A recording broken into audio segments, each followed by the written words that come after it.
स्वागत है फ्रेंड्स आप सभी लोगों का आपके अपने प्लेटफॉर्म होम साइंस प्लेटफॉर्म पे। और जो भी लोग क्लास को देख रहे हैं आप सभी लोगों को मेरे तरफ से हैप्पी न्यू ईयर। ये उम्मीद करती हूँ, ये आशा करती हूँ और ये प्रार्थना करती हूँ इसके साथ कि 2025 में जो भी वैकेंसी आपके लिए आए एक अच्छी तैयारी के साथ आए और आपको एक चेयर मिले। और उन लोगों के लिए भी ये प्रार्थना करती हूँ कि जो भी लोग क्लास देख रहे हैं, जो वैकेंसी की तैयारी नहीं कर रहे हैं, जिन लोगों को मेरा क्लास पढ़ाया जाना अच्छा लगता है, जो समझ में आता है, जो लोग अपनी रोजमर्रा की जिंदगी के लिए कुछ इस क्लास से कुछ समझ पा रहे हैं, उन्हें अच्छा लग रहा है, तो उन लोगों के लिए ये कामना करूंगी कि उनका सुखद पूर्ण जीवन अच्छे से व्यतीत हो के 2025 अच्छे से रहिए, स्वस्थ रहिए एंड हैप्पी लाइफ आपका रहे। सो स्माइलिंग, है ना। तो आइए देखते हैं कि क्या हमें आज पढ़ना है। चैप्टर है हमारा 6, पाठ 6 है प्रारंभिक बाल्यावस्था, देखभाल और शिक्षा देखेंगे, है ना। क्या देखेंगे कि प्रारंभिक बाल्यावस्था, देखभाल और शिक्षा। यहाँ से क्वेश्चन खूब आयोग पूछ लेता है। बिल्कुल भी क्लास को छोड़ के ना जाइएगा, इस क्लास बहुत इंपॉर्टेंट होने वाला है, क्योंकि यहाँ से हम ये समझ लेंगे, जो हम अधिगम उद्देश्य से जब पढ़ेंगे ना, तो यहाँ से हम समझेंगे ना कि इस चैप्टर में क्या क्या हम समझ सकते हैं, क्या क्या हमारे लिए तैयारी को लेके इंपॉर्टेंट हो सकता है। और देखिए क्वेश्चनों का पैटर्न अब बदलने वाला है। क्यों बदलने वाला है? क्योंकि ऐसा मानिए ना कि जो भी शिक्षा विभाग से अब काफी बदलाव हो रहे हैं। जो 2025 में जो भी आपका सिलेबस है, एनसीईआरटी के बुक है, उसमें 6 से लेके 8वीं और 9वीं तक के एनसीईआरटी के बुक में बदलाव होने वाला है। जो मान लीजिए आपका होम साइंस में भी बदलाव हो सकता है। और ये जो आयोग है ना, इन सारी जगहों से आपसे क्वेश्चन पूछ लेता है। फिर टीजीटी और पीजीटी में, है ना। तो इन चीज को मान के चलिए, जब क्या होगा, जब क्वेश्चन का बदलाव हो रहा है ना, तो उन क्वेश्चनों को समझने की कोशिश करिए कि किस प्रकार से बदलाव हो रहा है। और वही मैं एनसीईआरटी का बुक ही आप लोगों को पढ़ाती हूँ, मैं बार बार कहती हूँ। तो बिल्कुल भी किसी क्लास को हल्के में ना लिया करिए, इसे पढ़ने की कोशिश करिए, है ना। अब देखिए ऐसे क्वेश्चन बनाए जाएंगे ना, इसमें मेंशन किया गया है जो भी नई शिक्षा नीति जो बनाई गई है उसमें ना, ऐसी योग्यता आधारित की गई करके सवाल पूछे जाएंगे ना, कि जो कि आपके आईक्यू से लेके पूछे जाएंगे, है ना। आईक्यू से लेके जीके से लेके पूछे जाएंगे सवाल, ना कि रट्टा मार के जाएंगे, है ना। किसी भी क्वेश्चन को आप रट के अगर गए ना, तो ऐसे आपका सॉल्व होने वाला नहीं है। क्योंकि सबसे ज्यादा किस पे दिया जा रहा है, समझने और प्रैक्टिकल सीख पे लेके इन चीजों पे बहस चल रही है, इस चीज पे, है ना। तो जो शिक्षा विभाग है, तो सारे क्लास जब विद थ्योरी के साथ पढ़ेंगे तो अच्छे से आप उस चीज को समझ पाएंगे। 2025 में यही बदलाव हुआ है शिक्षा विभाग से लेके। तो बहुत सारी ऐसी जानकारियां हैं, आप खुद न्यूज को भी देखा करिए। ये नहीं कि हम अपने सिलेबस को ही बस पढ़ेंगे तो हम अपने वैकेंसी की तैयारी करेंगे। हर तरह से आप अपने दिमाग की वो क्या कहते हैं, लाइट को जलाए रखिए, है ना। तो न्यूज व्यूज भी देखा करिए हल्का फुल्का। तो आइए देखते हैं कि हमें क्या पढ़ना। प्रारंभिक बाल्यावस्था, देखभाल और शिक्षा, है ना। अर्ली चाइल्डहुड की बात किया जा रहा है। किसका? अर्ली चाइल्डहुड की बात किया जा रहा है। यहाँ से क्वेश्चन पूछ लेता है कि आखिर ये अवस्था कितने से कितने वर्ष का होता है। इस अवस्था में बच्चा क्या क्या कल्पनाएं करता है, किन कल्पनाओं से गुजरता है, बच्चे की जो क्रियाकलाप होती है वो कैसी होती है। तो यहाँ से क्वेश्चन पूछ लेता है। तो आइए देखते हैं कि क्या दिया है। अधिगम उद्देश्य हमें पढ़ना है। इस अध्याय को पढ़ने के बाद शिक्षार्थी क्या होंगे? सक्षम हो जाएंगे। किसमें सक्षम होंगे आखिर? कि किस प्रकार से प्रारंभिक बाल्यावस्था की देखभाल की जा सकती है ना। अब मान लीजिए आप वैकेंसी की तैयारी कर रहे हैं, तो आपके लिए ये है कि इस अवस्था को कितनी एज तक को दी गई है, कितने एज को, कितने साल से लेकर कितने साल के बच्चे को प्रारंभिक बाल्यावस्था कहा जाता है। ये क्वेश्चन पूछ लेगा। ये पूछ लेगा कि इसकी शिक्षा को क्या कहते हैं, इस शिक्षा नीति को क्या कहते हैं, यहाँ से क्वेश्चन आएगा। या फिर जो भी हम लोग क्लास को देख रहे हैं ना, तो अपने देखभाल के नजरिए से भी ये हमारे जीवन के लिए बहुत बेनिफिट रहेगा। तो आइए देखते हैं पहला क्या है ना, कि प्रारंभिक बाल्यावस्था देखभाल और शिक्षा ईसीसीई के उन मौलिक सिद्धांतों को समझ सकेंगे जो भारतीय समाज में लागू हुई है ना? किसके बारे में कह रहा है कि जो प्रारंभिक बाल्यावस्था देखभाल शिक्षा नीति है ना, उसके बारे में ये क्या है, किसके बारे में कह रहा है कि ई सी और ई बोल रहा है ना? तो इसके बारे में आप क्या कि मौलिक सिद्धांतों को समझ सकेंगे। अब इसका मतलब पहले जान लीजिए ना कि इसका फुल फॉर्म क्या होता है, उसे आप नोट करिए, तभी आप इस चीज को समझेंगे कि ईसीसी का मतलब क्या होता है। जो भी लोग क्लास देख रहे हैं, अगर आपको आता है तो बहुत अच्छी बात है, दोबारा रिवीजन कर लीजिए, और नहीं आता है तो इसे नोट करिए, क्योंकि यहाँ से क्वेश्चन पूछ लेगा कि निम्न में से ईसीसी ई का फुल फॉर्म बताइए, या फिर इसका मतलब क्या है, या फिर किस अवस्था से लेके इसमें बात की गई है ना? तो प्रारंभिक बाल्यावस्था को लेके बात की गई है, ना कि आपकी किशोरावस्था की बात की गई है, ना ही वयस्का, ना ही वृद्धावस्था, है ना?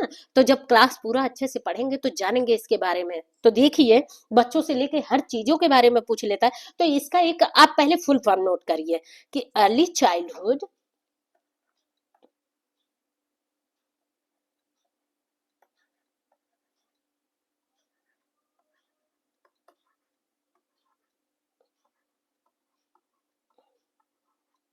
अर्ली चाइल्डहुड केयर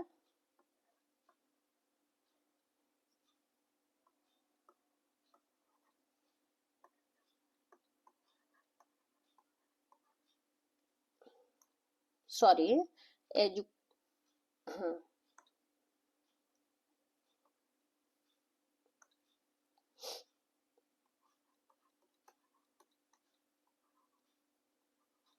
हाँ, एजुकेशन क्या कहा गया है, ECCE का मतलब होता है ना early childhood care and education, है ना? तो इसे नोट करिएगा, क्योंकि यहाँ से क्वेश्चन पूछ लिया जाता है। और देखिए इसके बारे में क्या बताया जाता है ना, कि उन मौलिक सिद्धांतों को समझ सकेंगे, किसके मौलिक सिद्धांतों को समझ सकेंगे, कि प्रारंभिक बाल्यावस्था के मौलिक सिद्धांतों का। और मौलिक सिद्धांत का मतलब क्या होता है ना कि ये मानिए ना कि मूल उसके बारे में समझ सकेंगे, किसके बारे में, प्रारंभिक बाल्यावस्था के बारे में। आप उसके किसके मूल के बारे में समझेंगे, और मूल का मतलब क्या होता है कि जड़ होता है, उसके जड़ के बारे में समझेंगे, है ना? और जड़ के बारे में क्या कर रहा है कि मुख्य मुख्य रूप से आप क्या समझेंगे, कि प्रारंभिक बाल्यावस्था में क्या होता था। नॉर्मल भाषा में समझिए, अगर यहाँ पे नहीं समझ रहे हैं तो देखिए, पहले क्या होते थे, शिशु जन्म लेते थे तो पहले देखिए बहुत तरह तरह के मालिश किए जाते थे ना, वो क्या, जो मस्टर्ड ऑयल होता था उससे मालिश लोग करते थे। फिर सरसों को, जो मतलब ये साबुत जो अनाज मिलते थे ना, सरसों वाले दाने के, जो साबुत सरसों मिलते थे, ये जो देखते हैं ना जिससे तेल निकलता है, मस्टर्ड ऑयल निकलता है, जो तेल निकलता है, तो देखिए इससे क्या होता था ना, इसको पाउडर बना के पीस के, तो इससे बच्चों की मालिश की जाती थी। अनिवन प्रकार के तेलों से मालिश की जाती थी। डाबर लाल तेल आपको याद है? जो भी मान लीजिए ये मतलब थोड़ी बहुत हल्की सी एज ज्यादा होगा, वो लोग क्लास देख रहे होंगे ना, तो उन्हें पता होगा। ठीक जैसे मेरे ये फ्लूट का कलर है ना, पेन के स्याही का जो कलर है ना, एकदम ऐसे ही रेड कलर में आता था ये। डाबर लाल तेल इसे बोलते थे। तो इससे मालिश की जाती थी। बहुत तरह तरह के और भी तेलों से मालिश की जा रही थी। जैतून का तेल है, अब तो बहुत सारे ऐड आ रहे हैं, उनसे लोग हिमालय है, बेबी जॉनसन्स बेबी है, ऑयल तेल है, तो इन चीजों से बच्चों को मालिश। लेकिन अब तो ऐसे जैसे जनसंख्या बढ़ती जा रही है, जिस प्रकार से लोगों का व्यवहार, वातावरण, हर चीज में बदलाव होते जा रहा है ना, तो देखिए ये मालिश वगैरह सब अब दूर हो गया। अब बच्चों का मालिश वालिश कुछ नहीं होता। तो वही कहा जा रहा है कि उनके मौलिक सिद्धांतों को समझ सकेंगे, जो भारतीय समाज में लागू है, भारतीय समाज में, जो हमारे क्या है, इंडियन कल्चर में शामिल है ना? आप मतलब शहर में भी देखेंगे और गांव में जाइए ना, तो अभी देखेंगे विंटर का सीजन चल रहा है ना, जो भी घर में दादी अम्मा बाबा या फिर नानी नाना जो भी लोग होंगे, बूढ़े बुजुर्ग, भाई यही लोग तो होते हैं एज के अनुसार। तो जहां भी हैं बच्चे, जिस भी घर परिवार में बच्चे हैं, तो वहां देखेंगे ये विंटर का सीजन चल रहा है ना, धूप में ले लेंगे बच्चों को, और क्या करेंगे, पैर पे ऐसे टॉवल फैला के मालिश करते हैं। तो ये तब जमाना बहुत अच्छा था। आज लोग ना मालिश करने दे रहे हैं ना करना चाह रहे हैं, दोनों नहीं, दोनों निगेटिव की तरफ बढ़ रहा है ये सब चीजें, है ना। तो उसी को बताया जा रहा है कि मौलिक सिद्धांतों को समझ सकेंगे और किसके, भारतीय समाज में लागू होते हैं, जो कि भारतीय समाज। और इसका देखिए मतलब ना कि ECCE जो early childhood care and education आपने देखा, तो ये देखिए ना किसके बारे में आपको सीख देगा कि और अच्छी तरह से किस प्रकार से बच्चों को समझ सकेंगे जब आप अच्छे से पढ़ेंगे। और इसके बारे में ये बात है ना कि ये जानिए कि ये जीवन के पहले 6 वर्षों से संदर्भित ये चीजों को बता रहा है आपको। जो ECCE है ये 6 वर्ष से संबंधित चीजों को बता रहा है। और इसमें क्या बता रहा है कि बच्चों के भावात्मक, है ना, नोट करिएगा कि भावात्मक,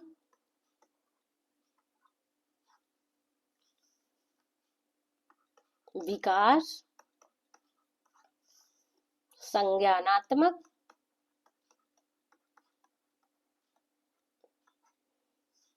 और सामाजिक,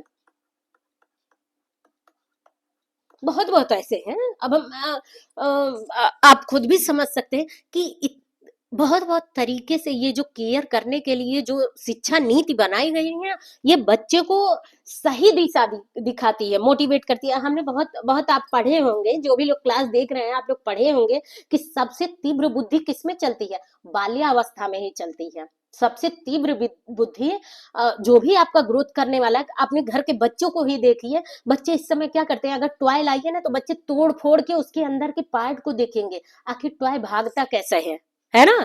किस तरह से हम इसे रिमोट से भगाते हैं भाई। 10 दिन 15 दिन बच्चा खेलेगा, लेकिन बच्चे के ये आईक्यू पे है ना कि बच्चा उसे समझने की कोशिश करेगा। आप कुछ भी याद कराइए आपको नहीं याद होगा, जिस उम्र पड़ाव पे आप है, लेकिन उससे जल्दी बच्चे को याद हो जाता है। बच्चा देखते देखते हर चीजों को लर्न कर लेता है, हर चीजों को अपने क्या करता है, अपने कल्चर को संभालता है, समझता है ना। तो जो भी चीजें हैं तो वो बहुत तेजी से इस भावात्मक विकास का वो करता है, संज्ञानात्मक विकास को समझता है, सामाजिकता को वो धीरे धीरे समझने लगता है। तो इन चीजों में बताया गया। और इसे देखिए क्या आप कहेंगे ना कि यहाँ पे मैं नोट करा रही हूँ, ये बहुत ही इंपॉर्टेंट चीज यहाँ पे पूछ लिया है। तो यहाँ पे देखिए, यहाँ इरेज करो पहले थोड़ा सा।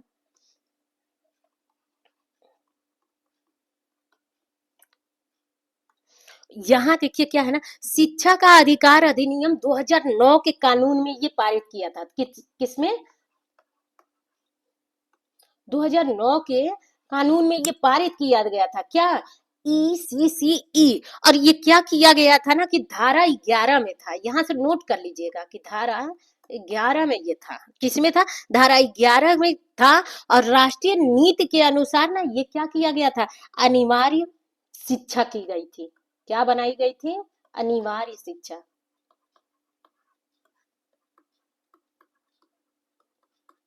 है ना। अनिवार्य शिक्षा इसे कहा गया था। अब इस बात को नोट कर लीजिएगा। और ये क्या था,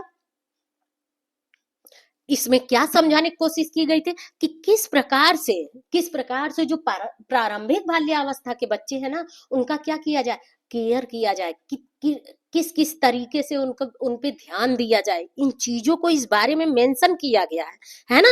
एक चीज नोट करिएगा ना, जो हर बच्चे जो भी ये क्लास देख रहे हैं वो ये जानते होंगे कि पहले संविधान में मौलिक अधिकार कुल कितने थे, 6 थे। 6 थे ना मौलिक अधिकार, लेकिन एक मेंशन किया गया, +1 किया गया था, तो इक्वल टू 7 हुआ था ना। 7 हुआ था, तो वही आपका क्या है ना कि 7वां आपका मौलिक अधिकार यही है। यही 7वां आपका मौलिक अधिकार है, जो कि अनिवार्य, मैं लिख दे रही हूँ कि 7वां देखिए मौलिक अधिकार आपका क्या है कि अनिवार्य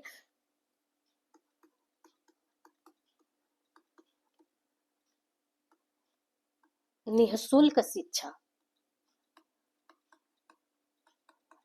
अनिवार्य एवं निःशुल्क शिक्षा, जिसे क्या किया गया था, गवर्नमेंट ने इसे मेंशन किया था किसमें, संविधान के मौलिक अधिकार में। और इसी को लेके बढ़ा दिया गया था, तो 6 से आपके क्या हो गए, 7 मौलिक अधिकार हो गए, है ना। इन चीजों को अगर आपको ये इन चीजों के बारे में जानकारी चाहिए कि मौलिक अधिकार हो गए, अभी जो भी शिक्षा नीति है, अगर इनसे संबंधित जीके से संबंधित आपको कुछ क्वेश्चन चाहिए ना, जीके से संबंधित, तो तो कमेंट बॉक्स में मेंशन करिएगा, मैं इसे भी आपको पढ़ाऊंगी, इसे भी मैं आपको बताऊंगी, कुछ इंपॉर्टेंट जीके जो कि हमारे जीआईसी में पूछ लिए जाते हैं, है ना। और वैसे भी हमें पता होना चाहिए, ये जरूरी नहीं है कि हम वैकेंसी की तैयारी कर रहे हैं, हम पढ़ाई लिखाई कर रहे हैं तो हमें, बल्कि हमें अपने क्या, अपने कल्चर, अपने देश के बारे में हर चीज इतना हल्का फुल्का जानकारी होना चाहिए। तो जिन लोगों को अगर इन चीजों के बारे में अगर मतलब कुछ ऐसी जानकारियां भी लेना है तो कमेंट बॉक्स में मेंशन करिए, मैं इन चीजों को भी पढ़ाऊंगी आपको, है ना। तो देखिए यही आपका 7वां इसमें मेंशन किया गया था। अब यहाँ से आपसे क्वेश्चन भी पूछ सकता है, देख लीजिए। यहाँ से यदि आपसे क्वेश्चन पूछ दे कि निम्न में से, निम्न में अनिवार्य अ, निःशुल्क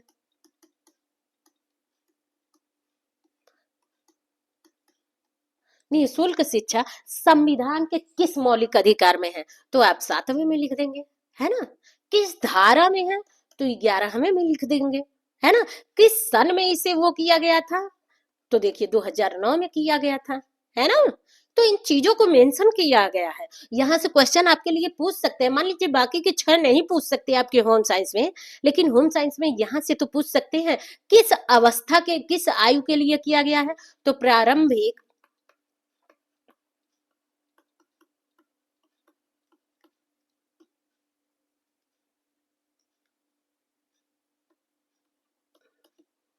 प्रारंभिक बाल्यावस्था के लिए किया गया।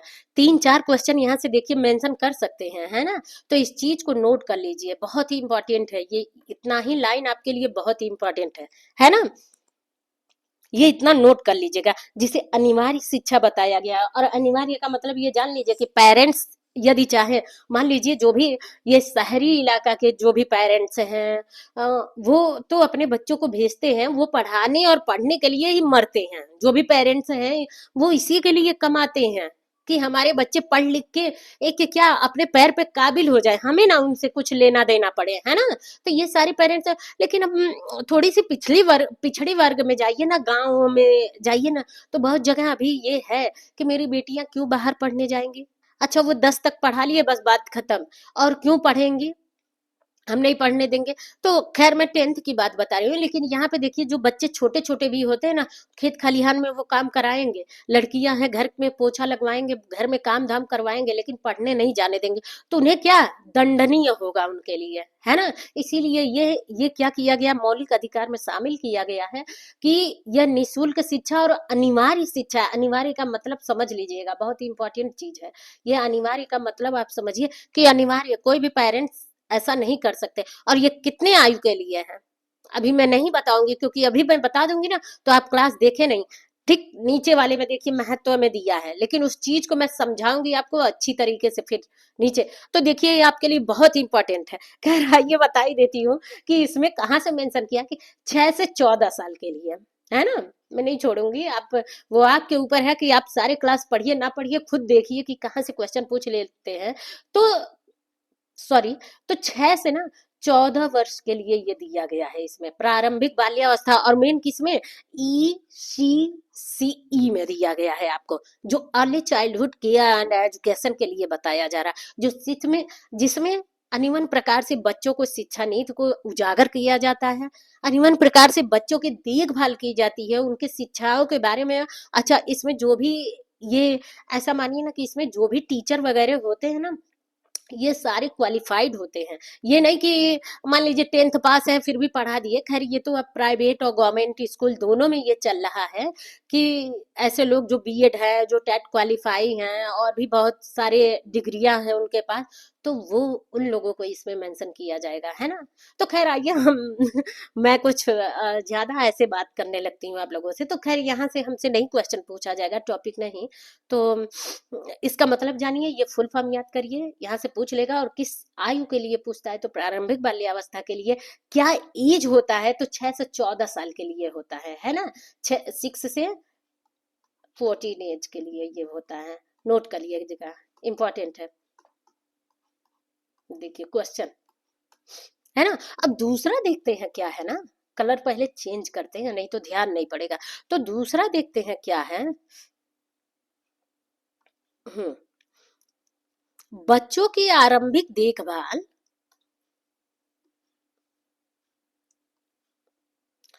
बच्चों की आरंभिक देखभाल और अध्ययन अनुभवों में महत्व को समझ सकेंगे, है ना। क्या कह रहा है कि बच्चों की देखभाल, आरंभिक देखभाल और अध्ययन, कितना अच्छा लग रहा है इस लाइन को पढ़ के, है ना। हम तैयारी कर रहे हैं तो यहाँ से बहुत सारे क्वेश्चन पूछेंगे, और हम भाई हर कोई हर एक फैमिली से है, फिर चाहे मैरिड होके या फिर अनमैरिड होके, है ना। तो हम एक दूसरे का केयर भी कर सकते हैं, और कब केयर करेंगे, जब इस चीज को, इस चैप्टर को पूरा आप पढ़ेंगे, तब इस चीज में सक्षम होंगे आप, है ना। किसमें, प्रारंभिक बाल्यावस्था में, तब आप टोटल सक्षम होंगे। तो इसीलिए आपसे रिक्वेस्ट करती हूँ कि यदि तैयारी को आप अपनी मजबूत बनाना चाहते हैं तो पूरी क्लास को लीजिए। और आपको ऐसा लग रहा होगा कि मैम पूरी अच्छी तरीके से नहीं बता रही हैं, तो उसे भी कमेंट बॉक्स में मेंशन करिए। मैं मैं फिर से उस चीज को रिपीट करूंगी। और यदि क्लास अच्छा लग रहा हो, कि समझ में आ रहा होगी आप लोगों को, है ना, तो क्लास को प्लीज फ्रेंड ज्यादा से ज्यादा लाइक, सब्सक्राइब और शेयर करिए, ताकि हर एक बच्चे तक ये क्लास पहुंचे। यही ऐसे बहुत इंपॉर्टेंट होते हैं, लेकिन हम छोड़ देते हैं कि यहाँ से क्वेश्चन नहीं उठ सकते हैं। अब देखिए यहाँ से बहुत सारे क्वेश्चन उठ सकते हैं एक लाइन से ही ओनली। अगला देखते हैं कि क्या दिया है। समझ सकेंगे कि बच्चे कैसे खेलते हैं, और किन बच्चों को, प्रारंभिक बाल्यावस्था के बच्चों को, है ना। जो कि हमारा कहाँ से मेंशन है, 6 वर्ष से लेके 14 वर्ष तक है, 6 से 14 वर्ष को ये बता रहा है। कौन, ECCE के अनुसार, है ना। इसमें बच्चे की आयु कितनी मानी गई है, जो ये आपका अनिवार्य एवं निःशुल्क शिक्षा है, वो 6 से 14 वर्ष के लिए है। और इन बच्चों के बारे में हम अच्छी तरह समझेंगे कि बच्चे कैसे खेलते हैं, क्योंकि क्वेश्चन यहाँ से पूछ लेता है कि बच्चा यदि यदि कैंची से किसी पिक्चर को काट ले रहा है सही वे में, तो ये बच्चे की कौन सी आयु बताता है ना। बच्चे के किस आयु की से बताता है। तो इन चीजों को तभी आप जानेंगे जब पूरा लेक्चर देखेंगे, है ना। तो सभी लेक्चर को पढ़िए, अभी जब तक आपके हाथ में टाइम है मुट्ठी बंद करके पढ़िए, सीखते हैं। और अगला क्या दिया है ना आपका, कि प्रारंभिक बाल्यावस्था देखभाल और शिक्षा में जीविका के लिए आवश्यक जानकारी और कौशल को समझ सकेंगे। ये लाइन तो मुझे बताना ही नहीं चाहिए, क्योंकि आप खुद इतना इतना आप सक्षम हैं कि इस चैप्टर को आप पढ़ेंगे तो किस प्रकार से आप अपनी जीविका क्या होगा। अब क्यों, मान लीजिए आपको ज्यादा अगर आपके आपके आपको आईक्यू है कि बच्चों से, विभिन्न प्रकार के बच्चों में, मतलब मान लीजिए इन्फेंट चाइल्डहुड के बारे में जानिए, नवजात शिशु के बारे में जानिए, प्रारंभिक बाल्यावस्था, उत्तर बाल्यावस्था, पूर्व बाल्यावस्था किसे कहते हैं, उत्तर बाल्य किसे कहते हैं, किशोरावस्था किसे कहते हैं। इन चीजों के बारे में अवस्था के साथ विभिन्न तरह की आपको जानकारी है ना, तो आप जान जाइए कि नर्स नर्स के लिए, किसी डाइटिशियन के लिए काम कर सकती हैं, किसी डॉक्टर के परामर्श सलाह पे आप रह सकती हैं, है ना। तो विभिन्न प्रकार की आपको जीविकाओं भी पा सकती हैं, और कौशल को समझ सकेंगे। भाई कौशल को हम, अगर घर की कोई गृहिणियां हैं, दादी, अम्मा, नानी, चाची, बुआ, दीदी, मौसी, बुआ हैं, तो ये जितने लोग हैं ना, वो क्या करेंगे, अपने कौशल को समझेंगे कि हम किस प्रकार से बच्चे को सही वे में रख सकते हैं, और कैसे समझ, इतना क्लास समझ के, तो इतना अगर उन लोगों तक क्लास पहुंचेगा कि जो पढ़ाई शिक्षा विभाग को नहीं समझते हैं, तो वो इतना जान सकते हैं कि वो क्या कर रहे हैं, है ना। तो ये इन शिक्षा का प्रयोग करें, आगे बढ़ें, और हम सभी क्लास को पढ़ें, अच्छे से पढ़ें, अपनी पढ़ाई को मजबूत करें। तो फ्रेंड्स नेक्स्ट अगले लेक्चर में मिलते हैं इसके महत्व को पढ़ते हुए, है ना। तो आगे हम इसके बारे में जानेंगे। खैर फ्रेंड्स, लेक्चर अच्छा लगे तो ज्यादा से ज्यादा लाइक, सब्सक्राइब और शेयर करिए। So friends bye bye, next अगले लेक्चर में मिलते हैं।